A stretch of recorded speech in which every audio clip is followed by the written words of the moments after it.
Kementerian Pertahanan Rusia merilis rekaman pertempuran saat-saat infanteri dari pasukan kelompok Rusia yang pemberani menghancurkan musuh di Ukraina.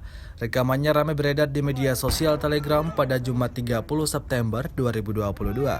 Serangan presisi tinggi pasukan Rusia berhasil hantam posisi pasukan Ukraina. Akibatnya, sejumlah tentara Ukraina tewas terkapar bersimbah darah. Sejauh ini selama invasi berlangsung, Rusia secara total merilis 307 pesawat Ukraina, 155 helikopter, dan 2.107 kendaraan udara tak berawak, serta sistem rudal anti pesawat dieliminir oleh pasukan Vladimir Putin. Sementara itu dari kubu Kiev, Kementerian Pertahanan Ukraina melaporkan 430 tentara Rusia dieliminir dalam sehari terakhir.